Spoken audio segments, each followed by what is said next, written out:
സ്ത്രീ പീഡനമോ സ്ത്രീകൾക്കെതിരായ എന്ത് അതിക്രമവും നടത്തിയതിനു ശേഷം കോൺഗ്രസ്സുകാരും സംഘപരിവാറുകാരും നിരന്തരം എടുത്ത് പ്രയോഗിക്കുന്ന ഒരു ഡയലോഗുണ്ട്.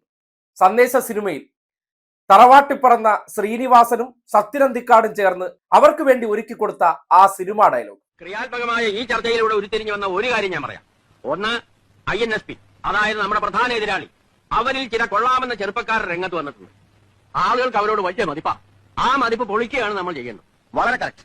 ഏതെങ്കിലും രീതിയിൽ വല്ല പെണ്ണുകേസിലോ ഗർഭക്കേസിലോ അവരെ പെടുത്തി നാറ്റിക്കുകയാണ് ചെയ്യുന്നത്.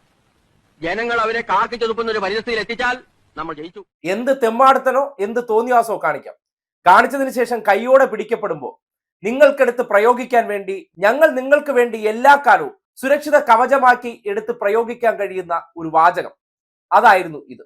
ഇനി ഈ സൂപ്പർ ഹിറ്റ് ഡയലോഗ് കഴിഞ്ഞ ഏതാനും ദിവസമായിട്ട് തെളിവ് പുറത്തു വരുന്നതിന് മുന്നോടിയായിട്ട് ഈ തെമ്മാടിത്തരം അത്രയും ചെയ്ത രാഹുൽ മാങ്കൂട്ടത്തിനെ ന്യായീകരിക്കാൻ വേണ്ടി ഉപയോഗിച്ച ഡയലോഗാണ്. ഇനി ഇത് ശരിയാണോ അല്ലയോ എന്ന് നിങ്ങൾക്ക് ഒന്ന് പരിശോധിക്കണ്ടേ. കഴിഞ്ഞ ദിവസം ഡോക്ടർ സരിൻ, അറിയാലോ, കോൺഗ്രസ് വിട്ട് ഇടതുപക്ഷത്തേക്ക് വന്ന വ്യക്തിയാണ്. പാലക്കാട് പ്രധാനപ്പെട്ട ഒരു മുഖം കൂടിയാണ്. രാഹുൽ മാങ്കൂട്ടത്തിന്റെ മുൻകാല ചെയ്തികൾ അറിയാവുന്ന വ്യക്തിയും കൂടിയാണ്.